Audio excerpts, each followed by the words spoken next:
Olá, povo abençoado, meus queridos irmãos e amigos. Eu sou Wellington Torres, teólogo e servo da Trindade Santa, Deus Pai, Filho Jesus e Espírito Santo. Vamos meditar um pouco na palavra de Deus, mais precisamente no que está escrito no livro de Atos dos Apóstolos, no capítulo 3, do versículo do 1 ao 12. Ali tem um segredo, e esse segredo é o nosso tema dessa mensagem.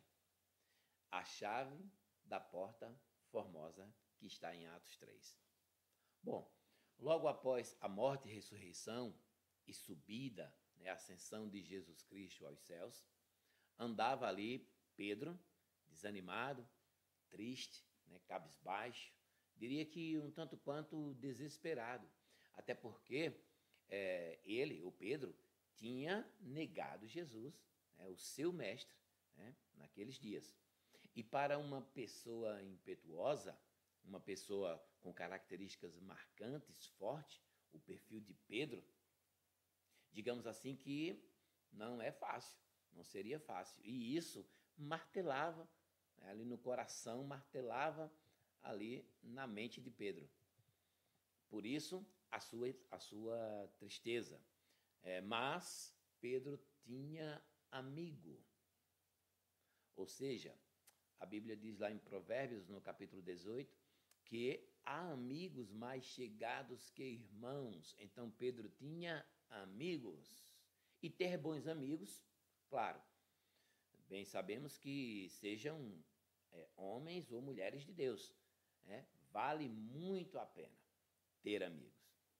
E se, caso você olhar para o seu rol, olhar para o seu lado e não ver amigos, se ver sozinhos, ainda assim lembre-se que existe Jesus Cristo, que é um bom e verdadeiro amigo. Como eu dizia, Pedro tinha um amigo. Fazendo uma breve análise, nós vamos perceber que João, que era um bom amigo para Pedro, tinha intimidade. Eles tinham intimidade. E foi ele, João, o apóstolo do amor, assim conhecido, que foi buscar a Pedro. Foi lá pegar na mão de Pedro, seu amigo, e fez dele o seu associado. Chegou para Pedro e disse: vamos lá, Pedrão, levanta, ergue a tua cabeça. O Senhor disse a você que você tem as chaves. O Senhor disse que lhe deu as chaves. E chamou ele: vamos, meu irmão, levanta, ergue a cabeça, não deixe o inimigo te tragar. Ei, o Senhor, ele foi quem te chamou. Então, o Senhor foi quem te deu as chaves. No capítulo 1 de Atos 3, Pedro e João estavam ali, nesse momento, se dirigindo para o templo. Olha o que um bom amigo faz. Pega na mão do outro amigo, que imagina-se que para ele tudo acabou, levanta-o e leva-o para bons lugares. E um lugar que João estava a levar Pedro era para o templo. Uma boa amizade vai fazer isso contigo. Para quê? João tomou a Pedro e o levou para o templo. Para orar. Levou a Pedro para se lembrar daquilo que ele tinha sido chamado, para fazê-lo lembrar que ele tinha esse chamado. Então, ali na hora nona, ali por volta da hora nona, que são 3 horas da tarde, João leva Pedro para o templo para orar. Percebe que João trouxe Pedro de volta para o caminho? Percebe que um bom amigo te leva de volta para o caminho? E agora, nesse tempo, já podemos evidenciar ali a Pedro, ou seja, Pedro voltou a ver que ele tinha o seu valor. No versículo 2, estava sendo ali levado um homem coxo, de nascença, e todos os dias esse homem era colocado ali à porta, era colocado ali diante daquela porta, para pedir esmolas. Tem muita gente hoje em dia dessa mesma forma, sendo levado até a porta. Estão ali diante da porta, mas não vê. Muita gente ali é até encostado na porta, com a mão na porta, mas não vê, ou não tem a chave. No versículo 3, é quando ele, né, o coxo, ele viu a Pedro e viu João, e que iam entrar no templo. Pediu que lhes dessem uma esmola. Olha como as pessoas estão diante da porta, junto da porta, como já falei, vendo a porta, encostado na porta, mas não tem as chaves ou não consegue ver aqueles que estão com a chave. Então é necessário que a gente esteja ligados para podermos entender aquilo que Deus quer fazer conosco. No versículo 4, Pedro fita os olhos. Olha, o Pedro que estava há pouco tempo atrás ali, cabisbaixo, triste, desolado, um bom amigo pega ele na mão, levanta, leva ele, e agora Pedro está já encorajado. E Pedro fita os olhos nele, em quem? No coxo, né? Juntamente com quem? Com João, e disse, olha para nós. Chamou a atenção daquele coxo, disse, olha para nós. Ou seja, preste atenção, fique ligado. No versículo 5, ele os olhava atentamente. A Bíblia diz que o coxo olhava atentamente, esperando receber alguma coisa. Nós, como seres humanos, normalmente acontece. Estamos diante de uma provisão, diante de um milagre, e nós simplesmente ficamos esperando receber coisas terrenas, coisas daqui, coisas que começam e terminam e se encerram aqui, sendo que essas coisas são materiais, são coisas que perecem, e a Bíblia ainda fala que são coisas que a traça e a ferrugem comem. Então, o que eles tinham, o que João e Pedro tinham, era coisas bem maiores, coisas do céu, coisas do alto, era maravilhas, era poder sobrenatural, era algo que dinheiro nenhum podia comprar. O meu Deus, ele está justamente esperando, né? Está de braços abertos, buscando encontrar quem queira receber essas coisas que não são materiais, não são terrenas, mas que são do alto e que são sobrenaturais, milagres. Por isso, devemos estar atentos, né? Por quê?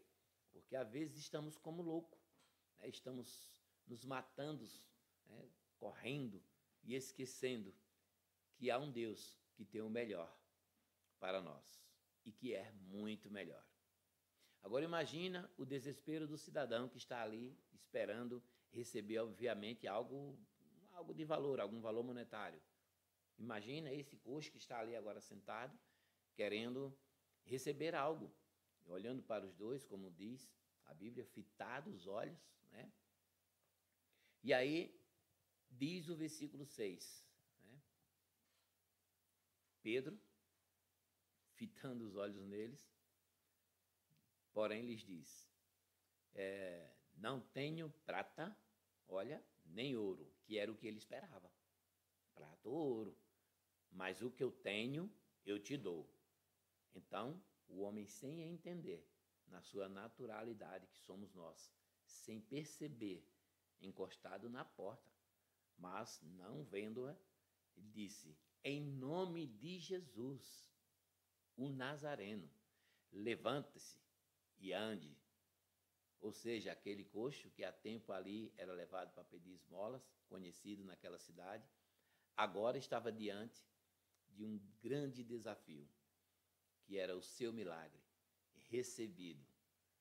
Então, são as portas, são as chaves, são portas.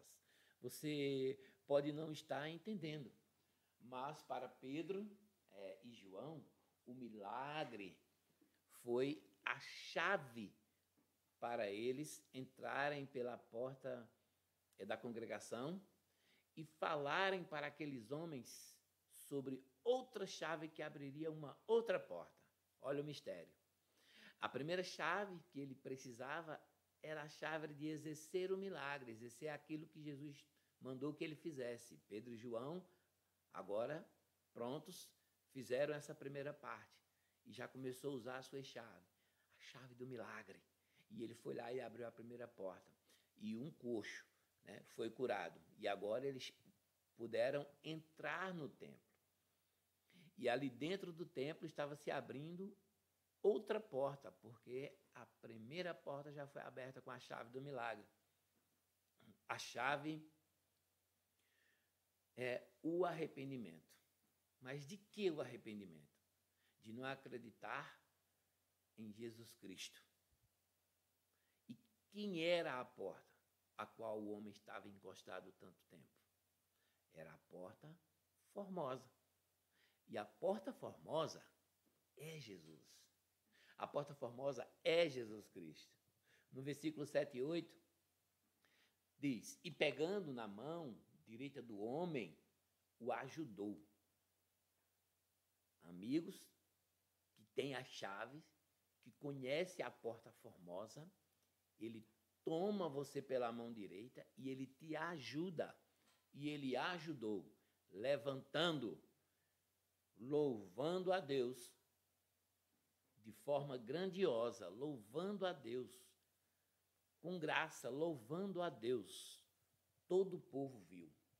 As chaves foram entregues nesse momento e aquele homem levanta, glorificando a Deus. Não só Pedro, mas todos os apóstolos, por Pedro comissionado, como está escrito lá em Mateus, no capítulo 16, e chegou a João, e ele escreveu, João 20, e perpassou para a igreja. Olha o que está em Atos 2:42. E perseveraram na doutrina dos apóstolos, e na comunhão, no partir do pão e nas orações. Chegou a mim, chegou em ti, nós temos as chaves para destravar todas as bênçãos do céu. É crer no Filho de Deus, se arrepender e viver na doutrina dos santos. Essa é a chave que está lá guardada em Atos dos Apóstolos, que é, se chegar até a Cristo, crer em Cristo, pois temos as chaves, ele tem a chave para destravar todas as bênçãos do céu. E essa chave é isso, é crer no Filho de Deus, se arrepender e viver na doutrina dos santos. Com essas chaves você entra na porta formosa, você entra por Jesus Cristo e nele, o que você pedir, você vai receber. Amém? Louvado seja Deus, que você seja abençoado com esta breve meditação.